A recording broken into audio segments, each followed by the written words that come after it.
Muy bien, pueden tomar su lugar. Em, este pasaje lo he titulado, a veces pongo títulos. Y creo que el título que pueden, si ustedes también como yo tienen una Reina Valera, creo que el título que le han puesto a estos pasajes es muy acertado en muchas maneras. Si ustedes se fijan, al principio del capítulo 2 tiene un subtítulo. Ese subtítulo no es parte de la escritura original, es un añadido del editor. Y aquí en mi Biblia dice una salvación tan grande. Y es una continuación que viene precedida por el tema que antes está hablando el escritor de Hebreos, en donde hace la comparativa del Señor Jesús con los ángeles y cómo pone al Señor Jesús por encima de cualquier otro ser, diciéndonos que el Señor Jesús es realmente el unigénito Hijo de Dios, que Él es más que un ángel, más que un hombre, que Él realmente es el Dios encarnado, en quien las promesas de Dios encuentran su cumplimiento. Así es que este capítulo 2 se enlaza con ese primer capítulo desde que leemos la primera frase. Si se fijan, comienza el versículo 1 diciendo, por tanto. Es decir, que esto que nos va a decir viene precedido del conocimiento más importante que nos ha transmitido, que es que Jesús es el primero, que Jesús es lo más importante, que Jesús es el motivo de la existencia, que la existencia fue creada por Él, para Él y por medio de Él. Así es que, habiendo conocido eso, el escritor de Hebreos dice, por tanto, es necesario que con más diligencia atendamos a las cosas que hemos oído, no sea que nos deslicemos. Este tema me resulta realmente impactante. Aquellos que, como yo, han seguido al hermano que ya ahora se encuentra en la presencia del Señor, R.C. Sproul, es un teólogo, predicador muy importante, tal vez el más importante de la era en la que vivimos. Sproul hace unos años, en el 2017, fue llamado a la presencia del Señor, ya en el presente se encuentra allá, pero a los que lo han seguido, lo siguieron durante su vida en esta tierra, saben que tuvo y padeció algunas dificultades en su vida, algunas dificultades de salud, así es que se vio muy limitado en su forma de predicar y en la capacidad que tenía para exponer temas. Entonces los últimos temas de Sproul realmente son temas cargados de profundidad, como si Dios hubiera puesto esa enfermedad en él casi como un recordatorio de que el tiempo estaba cerca y cómo sus últimas predicaciones tienen mucho que ver con eso, con entender cómo tienes que cuidar tu salvación. Y el presente es la última predicación que Sproul dio. Este tema está muy basado en eso. Si pueden escucharlo, se los recomiendo ampliamente. Justamente se llama así, una salvación tan grande. En donde Sproul en su última predicación que hizo justo días antes de ir a la presencia del Señor, él recuerda que es una salvación muy grande la que tenemos en Jesús y que realmente la ocupación de nuestra vida es cuidarla, no desobedeciendo, no transgrediendo su ley, sino permaneciendo y cuidando nuestra salvación, no sea que nosotros nos encontremos a la deriva en esta vida. Así es que este versículo dice, por tanto, es necesario que con más diligencia atendamos a las cosas que hemos oído, no sea que nos deslicemos. Los términos que utiliza el escritor de Hebreos aquí son interesantes. Hay dos palabras de las cuales podemos intuir que está hablando en forma figurada. La primera de ellas es diligencia, la segunda es deslizarse. Son dos palabras que el escritor toma de la navegación con barco, ¿sí? Es una forma figurativa de hablar. Cuando el escritor de Hebreos dice que tenemos que cuidar con diligencia, esa palabra hace referencia a un barco que ha llegado a un puerto y que el conductor o el capitán arroja un ancla de manera que se queda en el lugar en el que debe de estar firme. Así es que esa palabra es tomada de la náutica. La diligencia es anclar el barco en un lugar de manera en la que no se pierda. Sin embargo, cuando dice no sea que nos deslicemos, deslizarse es lo contrario. Es un barco que ha llegado al puerto y que nadie ha tenido el cuidado de poner un ancla o de amarrarlo de manera en la que no se pierda. Si alguien aquí conoce de barcos, sabrá que no se puede dejar un barco simplemente en la orilla, ¿verdad? Tal vez un pescador sale en la mañana, se va a una parte cerca en la costa, arroja las redes, saca la pesca, vuelve al puerto y deja el barco en la orilla, pero tiene que dejarlo anclado o amarrado, porque en la tarde no es la misma corriente o la marea que está por la tarde-noche o incluso por la noche o madrugada. Cuando oscurece, la marea sube y entonces si el barco no ha sido anclado o no se ha amarrado, la marea sube y el barco vuelve al mar sin quien lo dirija. Y entonces la marea lo lleva por donde la marea quiere. Y cualquier marinero que hace eso, pues entonces se encontraría con una nave a la deriva. Esa es la imagen mental que nos explica el escritor de Hebreos, que la vida, hermanos, es como un barco. Así es que dice, por tanto, es necesario que con diligencia atendamos a las cosas que hemos oído, no sea que nos deslicemos. Tiene que ver con la vida de una persona. Nuestra vida tiene que tratarse de anclar nuestra vida a las verdades que sostienen nuestra fe en el lugar correcto. Porque si uno no tiene el cuidado de anclar su vida a la verdad del Evangelio, entonces no sea que se encuentre a la deriva. Y estar a la deriva, hermanos, si ya es terrible en un barco, cuánto más terrible sería para una persona que su vida se encuentre a la deriva.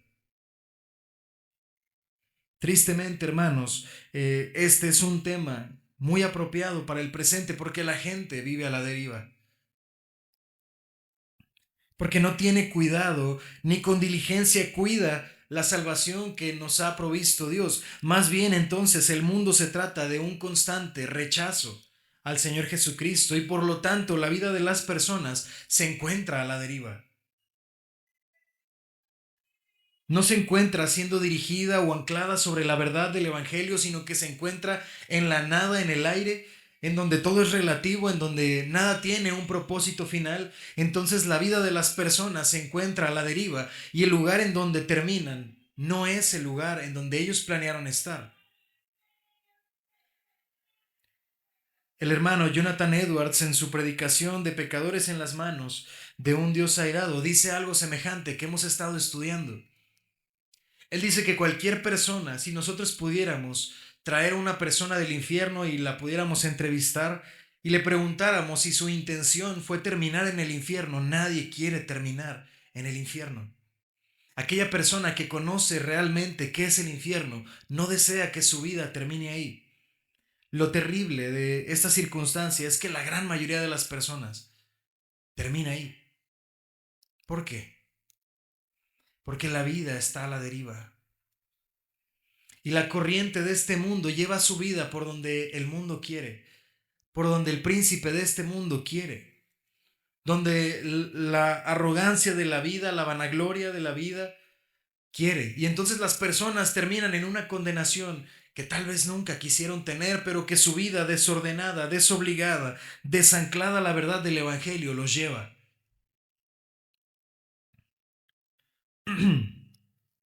Así que el escritor de Hebreos está explicando esto justo a un grupo de personas selectas.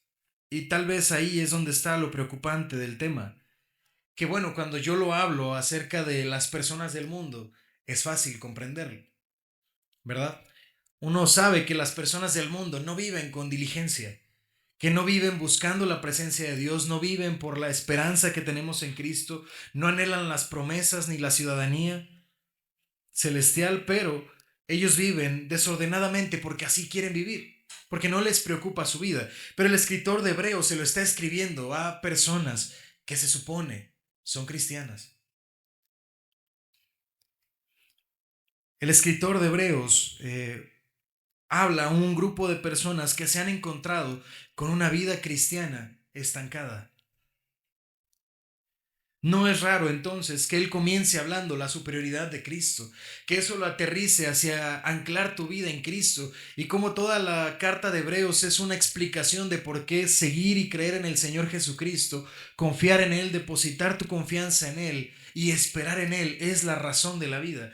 Es porque los hebreos tenían un cristianismo estancado, en el que no había madurez. Por eso Él les dice, es necesario que con diligencia, es decir, que te ocupes en tu vida, que con diligencia atendamos a las cosas que hemos oído, porque nosotros las hemos oído. Porque para nosotros no es extraño el mensaje, nosotros sabemos cuál es el mensaje, nosotros conocemos tanto la peor de las noticias como la mejor de las noticias. Conocemos que el mundo está bajo la condenación y que todo aquel que peca es condenado y que el castigo del pecado es la muerte espiritual, pero también la muerte eterna, que todo aquel que no cree ya ha sido condenado, dice el Señor Jesús, pero también conocemos la mejor de las noticias, que en Cristo hay salvación, que nosotros no nos podemos salvar, pero que en Cristo hay salvación de los pecados. Acercaos pues confiadamente, dice más adelante el escritor de Hebreos, para que alcancéis misericordia y gracia para el oportuno socorro.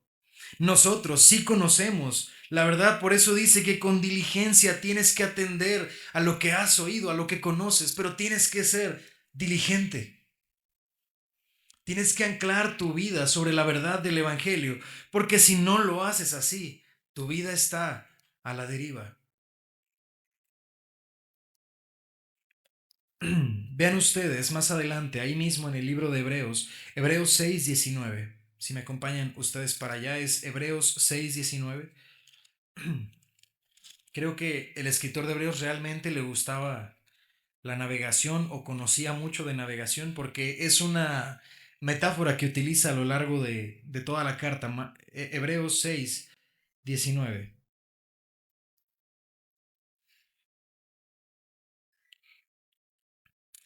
Dice, vamos a leer desde el 18, para que por dos cosas inmutables en las cuales es imposible que Dios mienta, tengamos un fortísimo consuelo los que hemos acudido para asirnos de la esperanza puesta delante de nosotros.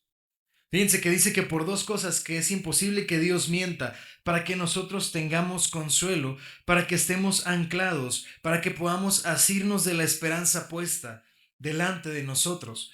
Ahora sí, el versículo 19, la cual tenemos como segura y firme ancla del alma y que penetra hasta dentro del velo donde Jesús entró por nosotros como precursor, hecho sumo sacerdote por siempre, según el orden de Melquisedec. ¿Qué dice aquí el escritor de Hebreos? Usando la misma metáfora, que el conocimiento de Jesús, que Él es nuestro sumo sacerdote, nuestro Salvador, quien nos reconcilió a sí mismo con el Dios y creador de todas las cosas, Él es nuestra segura y firme ancla. Vean ustedes que no dice que Jesús es un ancla, que Jesús es una seguridad, que puede haber otras en la vida, que uno puede anclar su vida sobre sus obras, no dice eso. Que puede uno anclar su vida sobre el hecho de que tiene un linaje cristiano, no dice eso. Sobre el hecho de que yo asisto cada domingo a una iglesia o que yo participo o que yo diezmo, no dice ninguna de esas cosas. La firme ancla que sostiene una vida es el conocimiento de que Jesús es el único camino, la verdad y la vida. Esa es la firme ancla que explica el escritor de Hebreos, que sostiene firmemente nuestra vida. A eso hace referencia con ser diligentes, al conocimiento del Señor Jesús. Pero hay otro versículo que me gustaría que nosotros revisáramos. Está en Primera de Timoteo 1:19.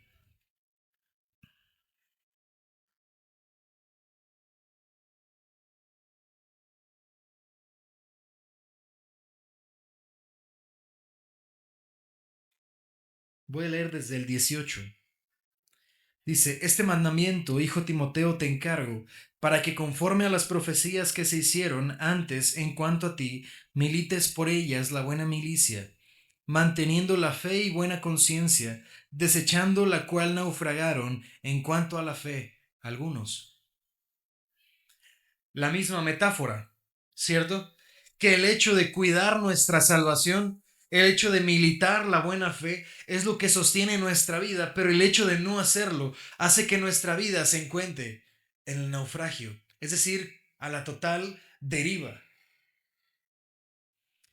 Y aquel barco, hermanos, que se encuentra a la deriva, no llega al puerto que uno quiere, se va por donde la marea lo lleva. Y así también es la vida espiritual de cualquier persona que conociendo el Evangelio no trabaja y no medita diligentemente en eso, quien no ancla su vida sobre la verdad del Evangelio, sino que se permite tener una vida permisiva, que hace con su vida lo que sea en el momento, que atiende a los negocios que son del momento, que vive para su propia satisfacción, que anhela sus propios deseos. Esa vida se encuentra a la deriva y el puerto al que llegue, hermanos, tengan por seguro que no es el que espera, que la vida que se mantiene centrada, es la que está diligentemente concentrada en el Señor Jesús. Sin eso, tu vida se encuentra a la deriva. Y nosotros muchas veces, hermanos, nos encontramos también así. Y nos comienza a ir mal, comienza a haber tribulación, dolor, tristeza, pruebas, cargas espirituales, pecado, tribulación, iniquidad. Y nos preguntamos por qué Dios permites que esté yo en esta situación. Y se te olvida que quien dejó el barco al barco, perdón, a la deriva, eres tú mismo, que no atendiste diligentemente. Pero es fácil señalar a Dios y decir tú eres el responsable de las malas decisiones que yo tomo todos los días. No, hermanos, no nos confundamos. Si nuestra vida está a la deriva es porque nosotros no hemos anclado nuestra vida en el Evangelio, ni en su obra, ni en sus verdades, ni en su conocimiento y mucho menos en su práctica. Dice el versículo 2: porque si la palabra dicha por medio de los ángeles fue firme, y toda transgresión y desobediencia recibió su justa retribución, ¿cómo escaparemos nosotros si descuidamos una salvación tan grande? Los hebreos, hermanos, tal como lo dice su título, eran los judíos, personas que tienen un linaje de religión. Y ese linaje era para ellos algo muy preciado.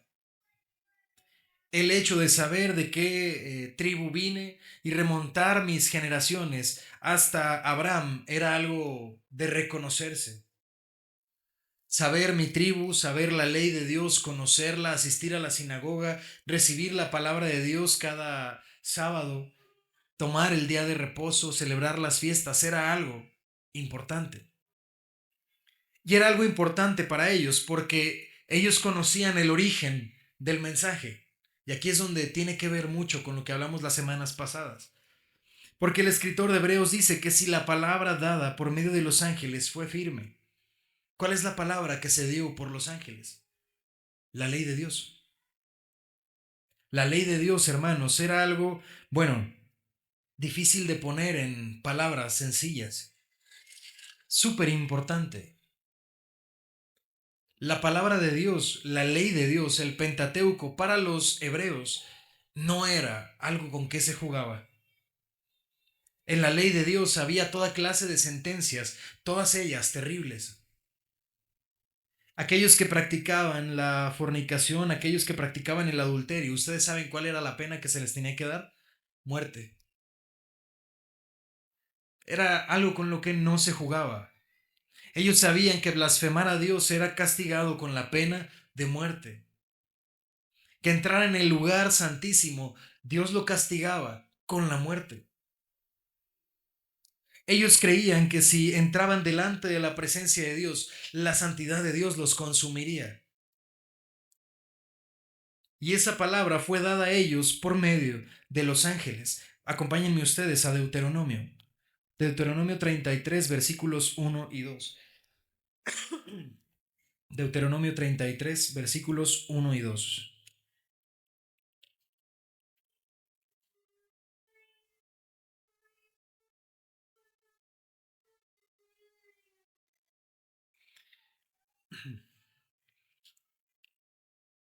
Dice, esta es la bendición con la cual bendijo Moisés, varón de Dios, a los hijos de Israel antes que muriese. Dijo, Jehová vino de Sinaí y de Seir les esclareció, resplandeció desde el monte de Parán, y vino de entre 10 millares de santos con la ley de fuego en su mano derecha. Aquí Moisés, antes de morir, antes de entregar su vida al Señor, él les recuerda una cosa a los israelitas, que él escuchó la ley de Dios en el monte del Sinaí y recibió de las manos del mismo Dios su ley. Y Dios venía acompañado, dice aquí, de millares de ángeles. Ahora, ese no es el único versículo que habla al respecto. También nosotros podemos encontrar pasajes que hablan al respecto. En, vamos a leer el de Hechos. Hechos 7:38 y luego vamos a leer el 53. Hechos 7:38, un poquito ahí antes.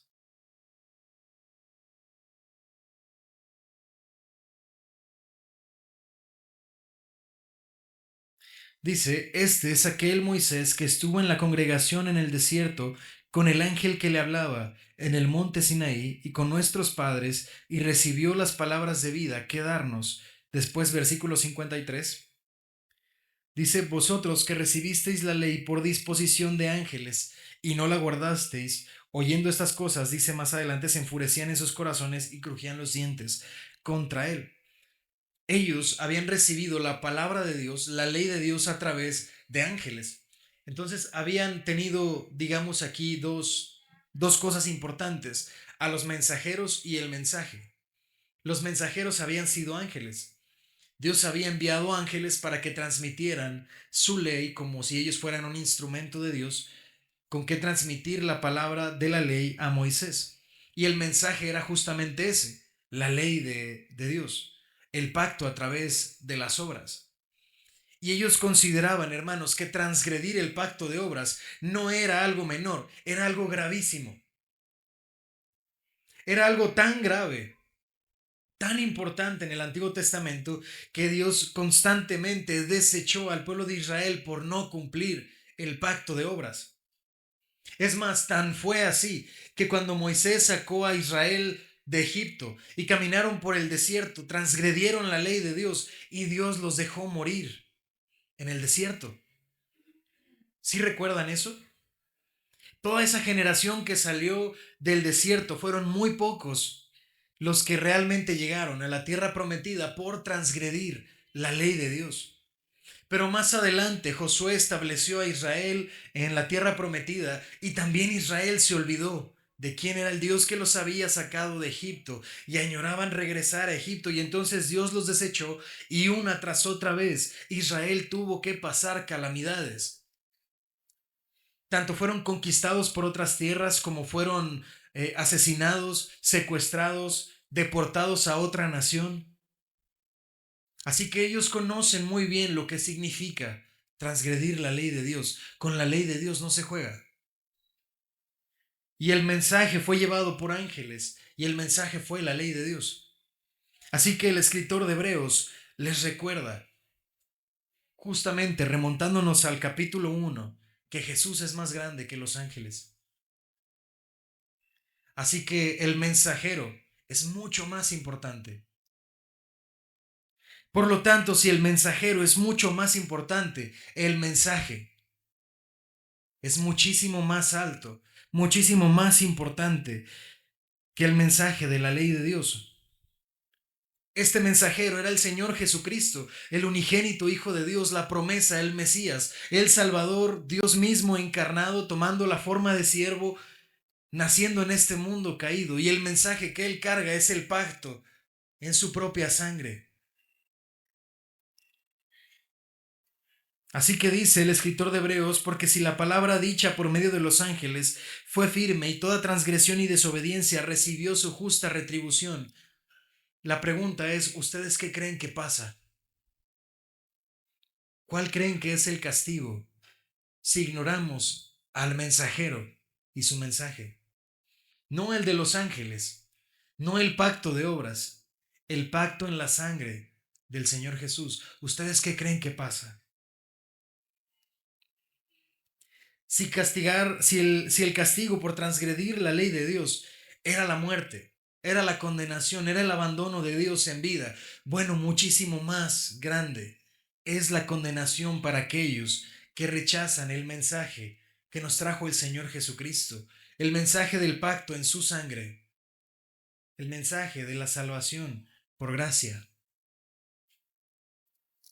Por eso el escritor de Hebreos dice, ¿cómo escaparemos nosotros si descuidamos una salvación tan grande?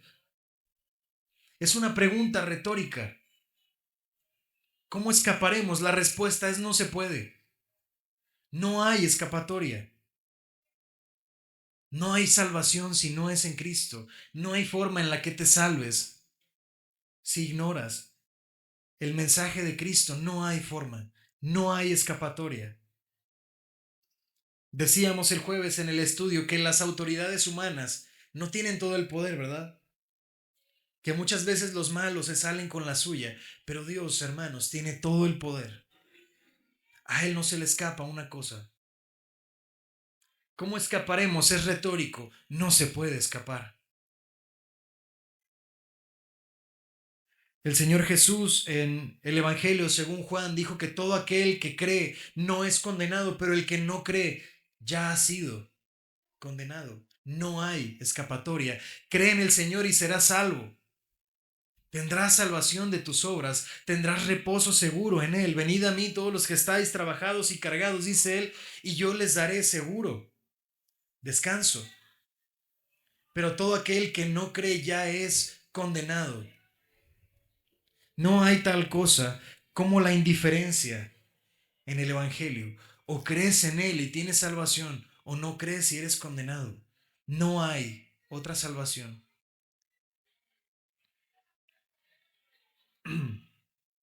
¿Cómo escaparemos nosotros? Dice, si descuidamos una salvación tan grande, la cual habiendo sido anunciada primeramente por el Señor, nos fue confirmada por los que oyeron. Es decir, dice él que el mensaje viene del Señor Jesús y que ese mensaje fue confirmado más adelante por los apóstoles. Y es a través de los cuales nosotros ahora recibimos el mensaje, lo que estamos leyendo.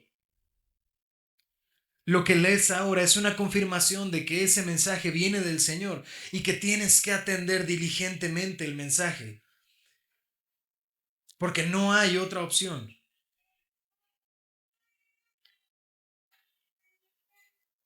Porque ciertamente hemos dicho muchas veces que el Señor tiene todo el poder para ejecutar su justo castigo y que el castigo y la paga del pecado es la muerte y que Dios tiene todo el poder para hacerlo, no mañana o no en 10 años o no cuando muchas más gentes crean, hoy. Él puede hacerlo hoy, nada se lo impide. Nadie podría impedirle a Dios cumplir con su castigo hoy. Así que es un tiempo de gracia. Por eso deberíamos diligentemente cuidar que nuestra vida esté anclada en el Evangelio, porque no hay otro camino, no hay otra salvación, no hay otra forma. O tu vida está anclada en Cristo o está a la deriva. Y no creas, como lo he dicho muchas veces y me gusta repetirlo, no creas que si dejas tu vida a la deriva vas a llegar a un buen puerto. No funciona así. No puedes tomar muchas malas decisiones y toparte al final que todo resultó en algo bueno, ¿no? Como película de Disney. No, el protagonista toma muchas malas decisiones, pero al final todo resulta en algo bueno. Y todos al final son buenos y todos se salvan al final. Así no funciona la vida. Tomas tú malas decisiones, dejas tú tu vida a la deriva y dejas llevarte por el mundo, dejas y tomas las malas decisiones. ¿Qué crees que va a pasar con tu vida? Bueno, que se va a perder en la condenación eterna. Ese es el resultado final. Ese es el final de esa historia. Su palabra dice que tenemos que buscarlo mientras Él puede ser hallado. Hoy puede ser hallado. Toma buenas decisiones. Ancla tu vida en el Señor Jesucristo y tendrás buen puerto de llegada. Habrá salvación en tu vida. Cuida diligentemente en dónde está anclada tu vida. Porque eso determina en dónde vas a estar el día en que Él vuelva o te llame a su presencia, ¿no? Versículo 4 dice, testificando Dios juntamente con ellos, señales y prodigios y diversos milagros y repartimientos del Espíritu Santo según su voluntad. Aquí el escritor de Hebreos les deja una cosa en clara a los oyentes. Les dice, recuerden de dónde viene el mensaje. ¿Quién trajo el mensaje? El Señor Jesús, y confirmado después por los apóstoles, a través de señales y prodigios que Dios dio. Por eso nosotros leemos en Hechos que ellos imponían las manos y la gente se sanaba. Por eso hablaban en lenguas. Por eso aparecieron lenguas repartidas como de fuego. Era una confirmación del mensaje. Este mensaje viene de Dios. Este es el mensaje de salvación. Tales cosas no se necesitan hoy. El mensaje ya fue confirmado en los apóstoles. Los milagros ya sucedieron para que te des cuenta de que este es el mensaje. Para aquellos que están esperando, bueno, una segunda señal, un derramamiento especial del Espíritu Santo, no funciona así. El Evangelio ya fue confirmado, ya fue cimentado, ya se dieron las pruebas de que es verdadero. Entonces ahora, como dice el dicho, ¿no? La pelota está de tu lado. Tú decides qué haces. Nadie obliga a nadie. Ni el mismo Señor puede o quiere más bien obligar a nadie. Cree en el Señor Jesucristo y serás salvo. Esa es la promesa. Así es que si esperas a que el Señor te obligue, bueno, eso no va a pasar. Si esperas a que alguien más tome las buenas decisiones por ti, eso no va a pasar. Si tu oración es, Señor, quita de mí todo el pecado y la tentación para que yo ya no pueda pecar, eso no va a pasar. Si tu oración es, Señor, dame fe para que yo crea en ti, tampoco eso va a pasar. O si tu oración es, Señor, quítame a todos los amigos que me llevan al mal camino, ¿no? Quita las cosas que me gusta ver cuando nadie me ve, quita lo que hablo con las personas que no saben que soy cristiano, eso no va a pasar, eso depende de ti. ¿Dónde está anclada tu vida? Si tu vida está anclada en el Señor y tú cuidas diligentemente esa salvación, entonces esas cosas comienzan a pasar. Si tú tomas la decisión de dejar a los amigos que te llevan por el mal camino, si tú tomas la decisión de alejarte de esas tentaciones que constantemente te hacen caer, si tú decides dejar de cometer el pecado que cometes voluntariamente, entonces cambian las cosas. Por eso dice, versículo 2, y ya con eso termino, porque si la palabra dicha por medio de los ángeles fue firme y toda transgresión y desobediencia recibió su justa retribución, ¿cómo escaparemos de una salvación tan grande? Transgresión y desobediencia, hermanos, son cosas diferentes. Transgresión tiene que ver con un mandamiento que uno conoce y que uno decide traspasarlo. ¿Sí se entiende? Es que yo conozco que es malo, pero decido hacerlo. Y desobediencia tiene que ver con escuchar de fondo, como cuando llueve. De principio llueve y uno voltea, ¿no? Ah, caray, está lloviendo. Pero sigue uno con sus actividades y se le olvida ese ruido. Se queda como un ruido de fondo. Desobedecer tiene que ver con eso. Tú escuchas, pero escuchas de fondo. No haces caso. Bueno, si transgredir y desobedecer la ley dada a través de los ángeles tuvo su justa recompensa, su justa retribución, ¿cuánto más transgredir la promesa de la salvación a través de la gracia y desobedecer ese pacto? ¿Cuánto más castigo creen que merezca eso? Dice Pablo que va a ser más tolerable en el infierno el castigo de Sodoma y Gomorra que el de los que escuchan el Evangelio y lo rechazan. ¿Sí han leído eso? Que tiene más castigo escuchar el mensaje del Evangelio y hacerme de los oídos sordos. Así es que, hermanos, la pregunta es, ¿cómo escaparemos nosotros si descuidamos una salvación tan grande? La respuesta es que no se puede. Cuidemos, dice Pablo, nuestra salvación con temor y con temblor. No temiendo el hecho de perderla, no se puede perder, pero cuidándola, añorándola, deseándola, viviendo por ella, como si realmente se pudiera perder. No dejen, hermanos, su vida a la deriva. Ancla tu vida a Cristo y el destino final que tengas va a ser rico, enriquecedor, en gloria, en júbilo, en gozo, en cumplimiento de la esperanza que tenemos. Pero si no anclas tu vida y tu vida se encuentra a la deriva, no creas que llegas a un buen puerto así. Voy a terminar con una oración.